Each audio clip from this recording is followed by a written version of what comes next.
Transit TV, welcome back again to our show, to our EPL weekend roundup.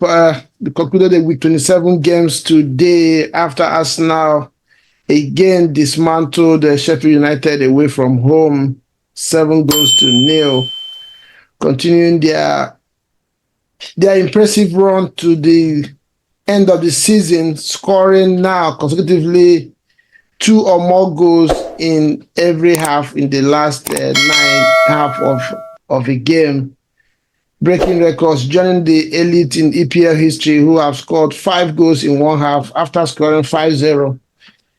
Again, sending fans of the home team away home from the stadium, and this time after 24 minutes, is really getting impressive of us now. We know Chelsea narrowly lost, escaped going home with 3 points away from Brentford, and that was the first game of the weekend. Aston Villa won again 3-2 away from home against Luton. Liverpool narrowly escaped or ran away with 3 points away from Nottingham Forest. Tottenham Hotspur continued their winning streak as well, winning 3-1 against Crystal Palace. Manchester City will know in the Manchester derby yesterday, won 3-1 against United after going down 1 goal from Rashford. So we are here again this weekend, this Monday, to look at the games on the weekend, especially the games that have to do with the top end of the table, relevant games. And with me today is my man, Ubum, and the heartbroken Nemi. You know, welcome back to the show, bro. Thank you for stopping by the studios. Thank you very much. Viewers, thank you for having me. As you guys can see, it has been calculated. I've been running away because, as I said, I've been heartbreaking a lot.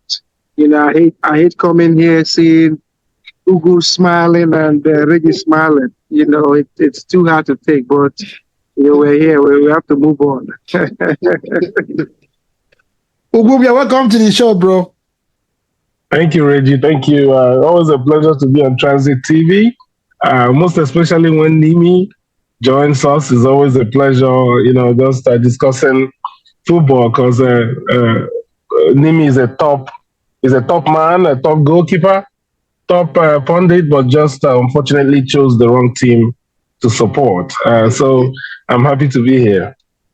Yes. Nimi always adds a very good spice to the show, and I'm sure Chelsea fans like watch this show. They have something to smile about whenever they see Nimi on the show. Thank you, guys. So where do we start from? Apart from, of course, like I said, the first game of the weekend was Brentford hosting Chelsea at home. They took a lead in that game, and Chelsea equalized and went ahead to score 2-1. And, of course, we know what happened. Brentford came back, got the equalizer, meaning that the game ended at 2-2. Chelsea fans on that one thought somehow they were going to run away with 3 points, but again, the same thing in that game. There were so many chances missed by Chelsea, Jackson being the biggest culprit in that effect.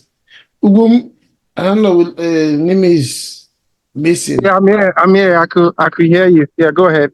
Okay, so Nimi, I was looking at that game. I thought that game, man, Bumu had a show, and I was saying that Chelsea kind of looked like a team.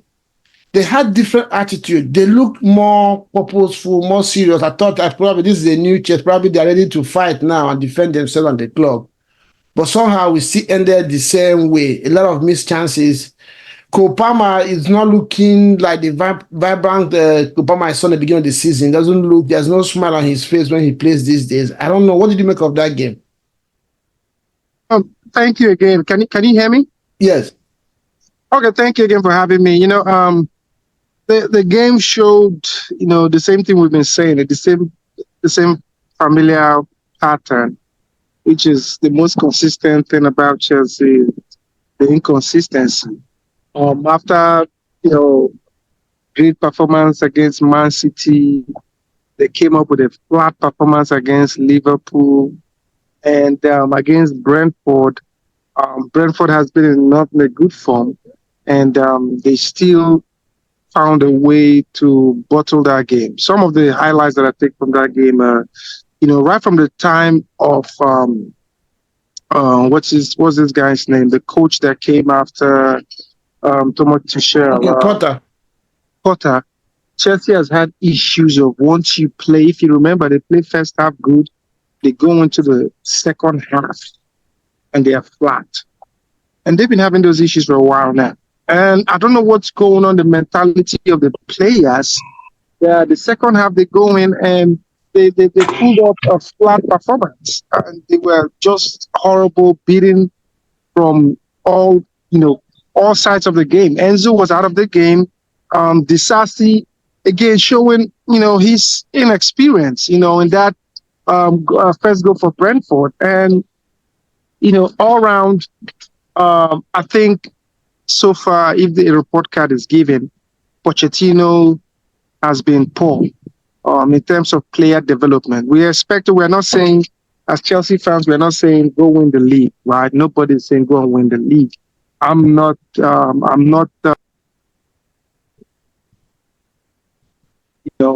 crazy that will say, oh, Chelsea's going to win the league. No, I knew that we were going to struggle based on the players that we have, the quality of players. But I wanted to see growth of these players. How many of these players have actually showed growth, individual growth? The only player that I think under Pochettino has made leaps and bound has been Gusto. And it's not the rest of the players I've not seen. This is week match day 27. Yeah. I'm expecting players to have, gone up and shown, putting in consistent performances. And so far, it has been a disaster. And the season has fallen short of what we expect. So as someone say, I told someone that presently right now, Chelsea is a mid-table, a glorified mid-table team. So when Brentford and Chelsea were playing that game, it was a clash of two mid-table teams. At this point, I don't consider Chelsea. It's going to be a while. With the amount of work that needs to be put in that team, the amount of transfer that needs to be done, it's going to be a while. So I'm not expecting much. I was just expecting that Chelsea would not even win that game.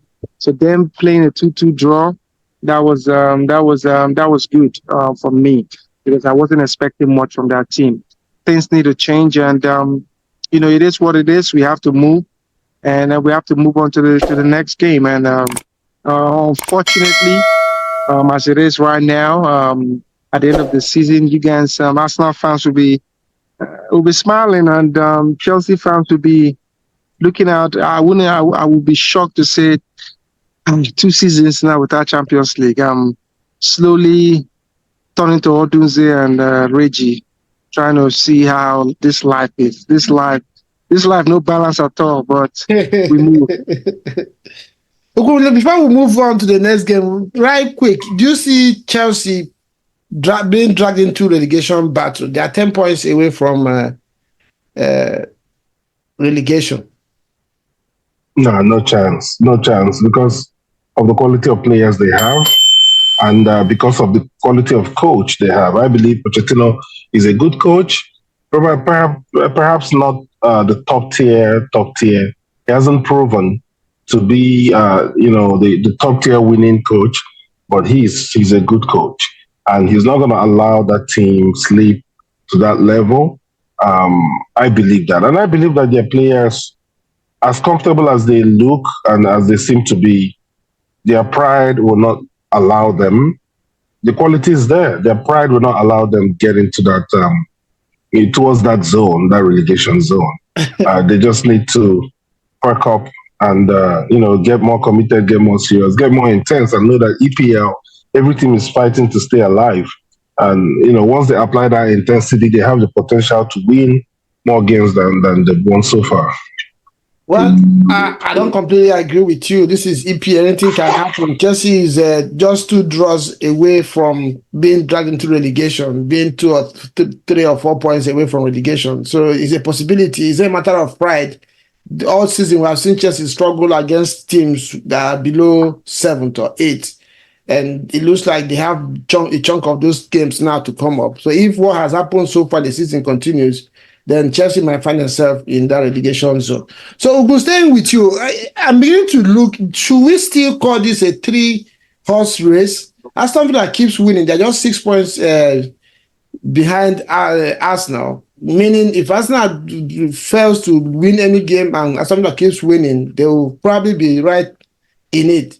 So is it fair to stick on to say that this is a 3-horse race? I agree with you. I think underrating or ruling out Aston Villa shouldn't be done at this point, based on reality, based on what we can see, based on the fact that they are winning games, even under difficult circumstances. The last game that they won, well, they did under difficult circumstances after having a setback. So yes, I would say that they cannot or should not be completely ruled out from the Premiership tussle of who to win the league, because they've shown a level of consistency that everyone should notice and give them credit for. Okay, Nkem, welcome to the show. Good to have you again, bro. Yeah, Good evening. Yeah, we're looking at the recap of the week 27. I don't know if do you agree with Ubum? Aston Villa win again over the weekend, 6 points behind Arsenal, meaning they're just 8 points behind Liverpool, who are the leaders. And I think they still have a game between these top teams. Should we? Let's if this is Premier League, my friend, it's not Championship. You know, I disagree with these three. Let's not make it so difficult. The 3 teams on top, it would take. I don't know. Even though it's football, yeah, I don't see Aston Villa withstanding the pressure. The Premier League is starting from next week. From next weekend, like I said before, it's not even about your tactics. It's not more about your tactics. It's not more about what you can do. It's the in-depth squad you have. Because if Aston Villa can win all their matches from now, that means they're going to disrupt the league. I give it to them. What they should be fighting, what we should be talking about, the 4th position. How is it going to turn out between them, Tottenham, Man U, But I think they should be able to. The first 3, Liverpool, City, and Arsenal. The gap there is there. It's not going to be. To me, there's no. I don't see them coming up to disrupt any of those 3 there. It's going to be hard for United to make top 4 right now. They're 9 points behind Aston Villa. Aston Villa is 5 points ahead of Tottenham. Yeah, I think you're right, but well, let's see how that goes. Okay, let me stay with you. Reggie, go ahead. Reggie, please, at some point soon, can we talk about the Arsenal game before Nimi goes? Because I have a question for him. Okay. I don't know whether you put that one for the last. I think. Yeah. You should get it. Yeah. All right. Yeah. So Nimi, are you there?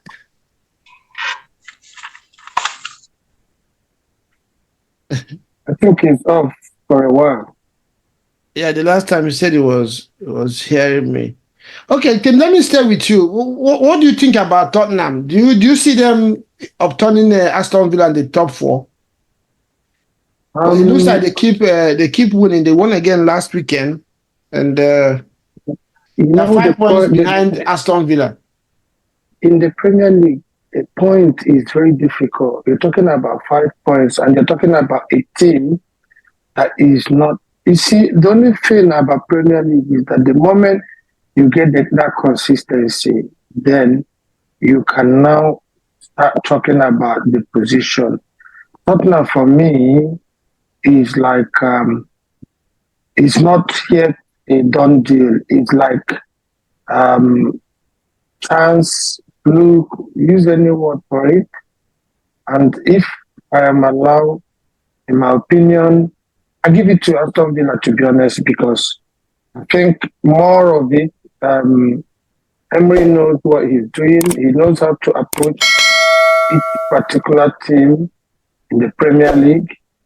Then the Tottenham coach is still new in the Premier League. There are some grounds you go and set your team to get that. Let's go and defend if you are not sure of what you're doing.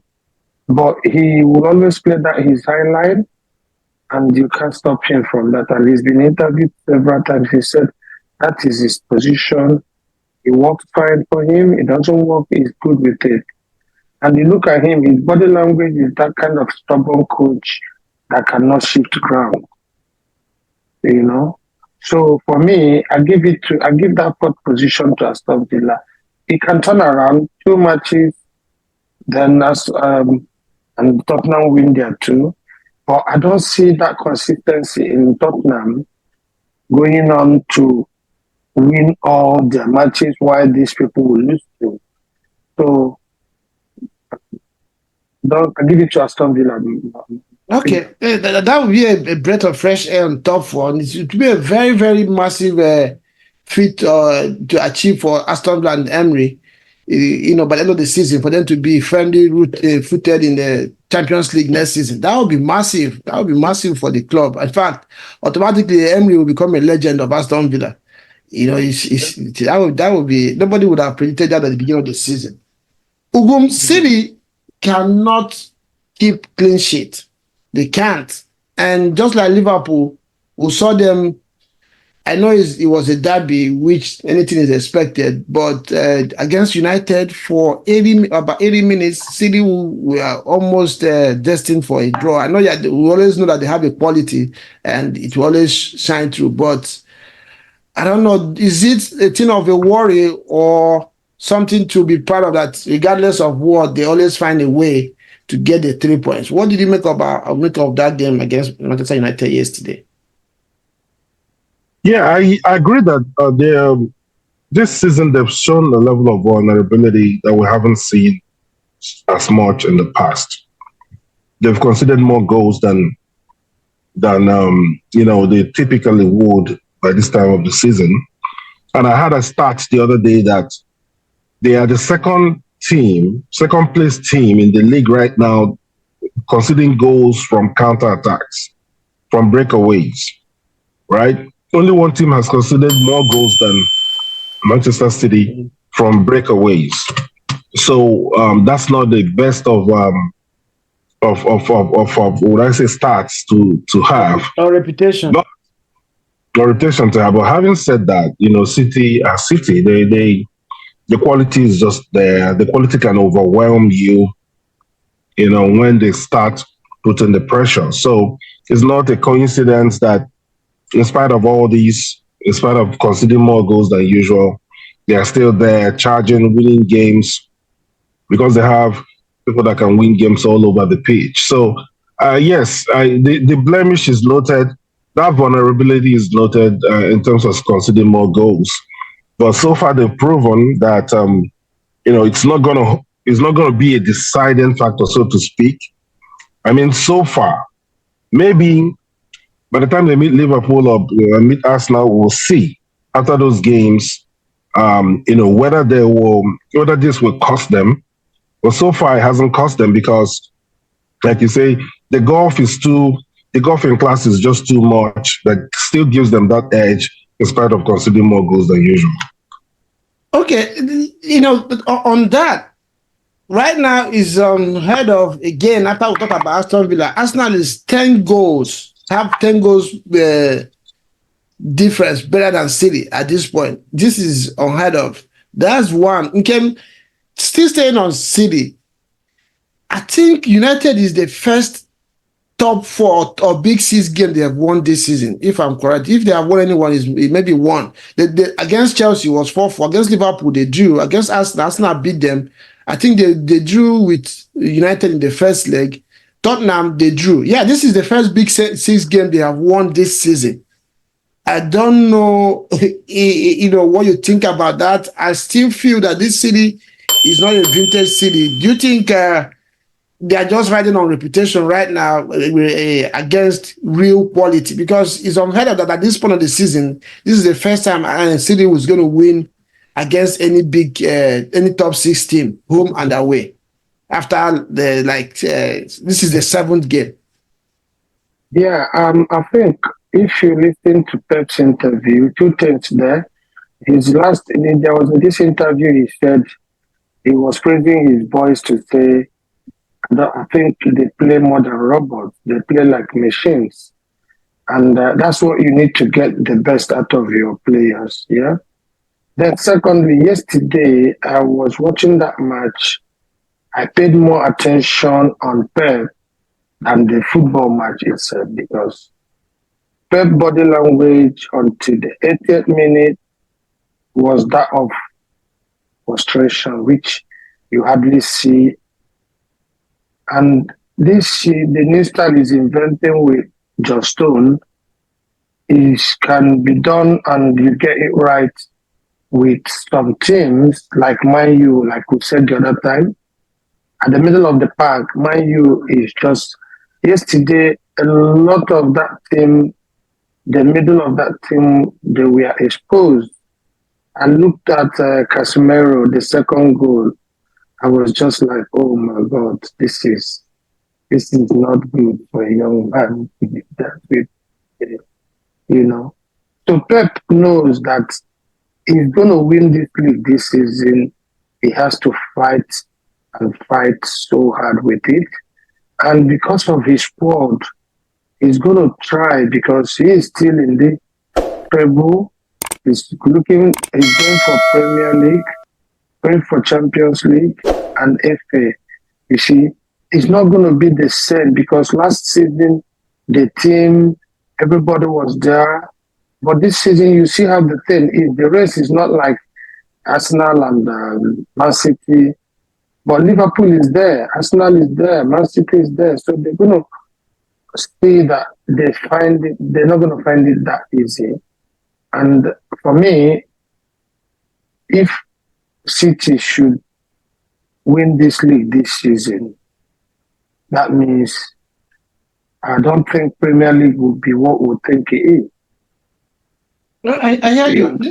Maybe that game yesterday, when the lineup came out, I saw what they had tried to do in the midfield, having Casemiro, Meno, and McTominay in the midfield. That was to try to give United the kind of steal in that midfield, which they've lacked all season. They've really been very weak in that department. Casemiro has been exposed so much in the midfield that United have been suffering.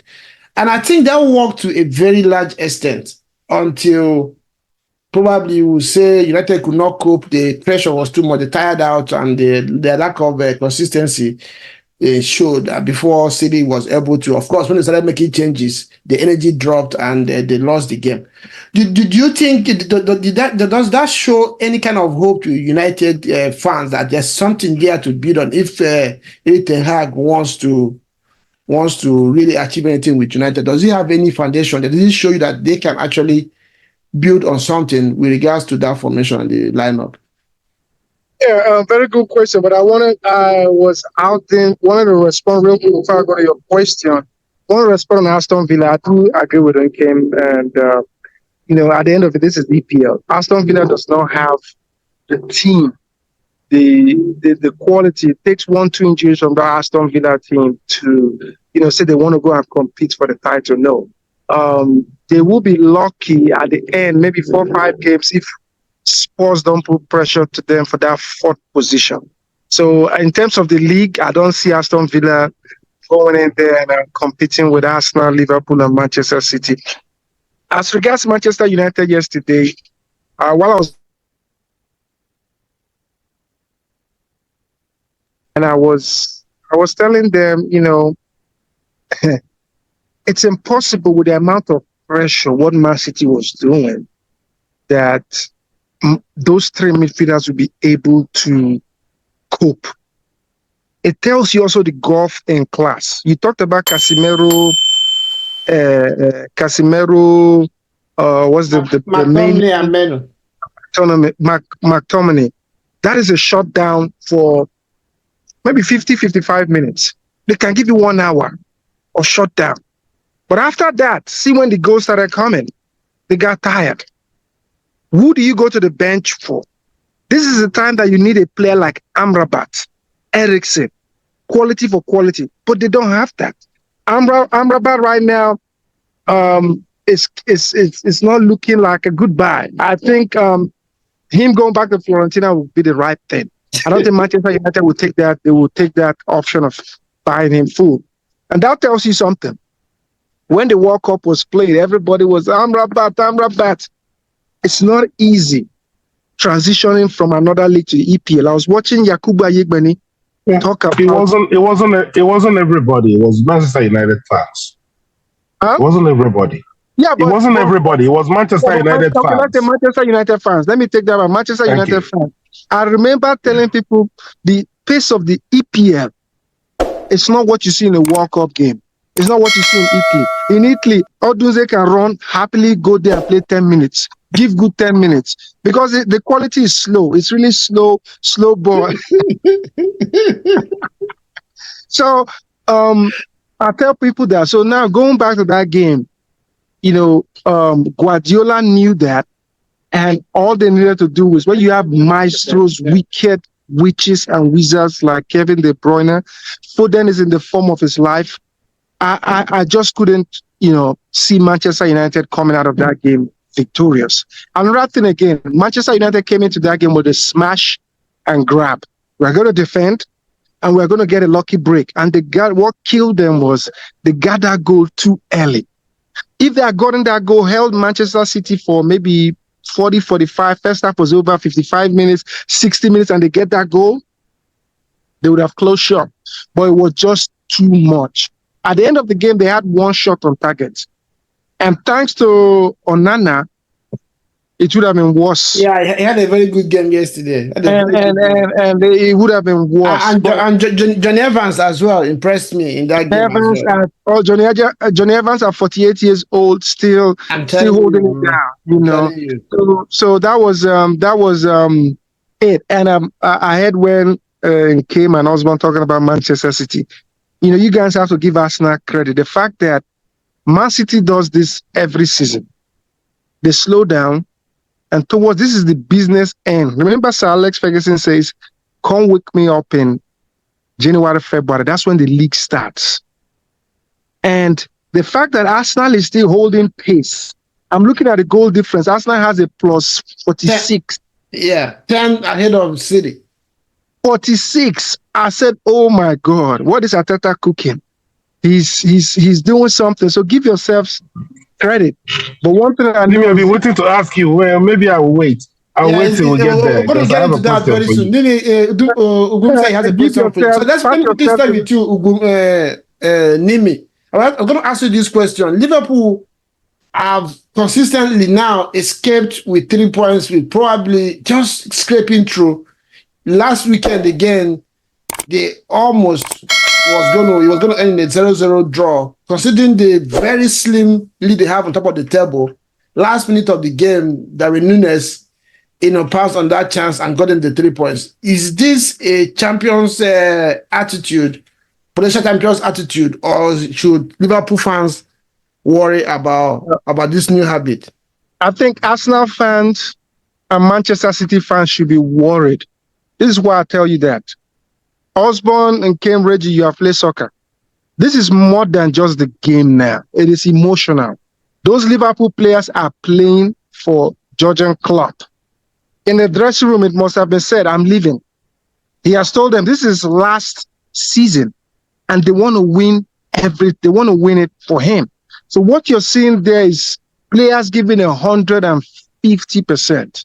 And to see what they did against Nottingham, Nottingham did all they could. They frustrated them. They did all their stuff to get that goal. This is what dreams are made of. And this is looking more like how Ivory Coast this is looking more like how Ivory Coast won the Nations Cup, emotional. So I think Manchester City and Arsenal fans should be worried the way things are going.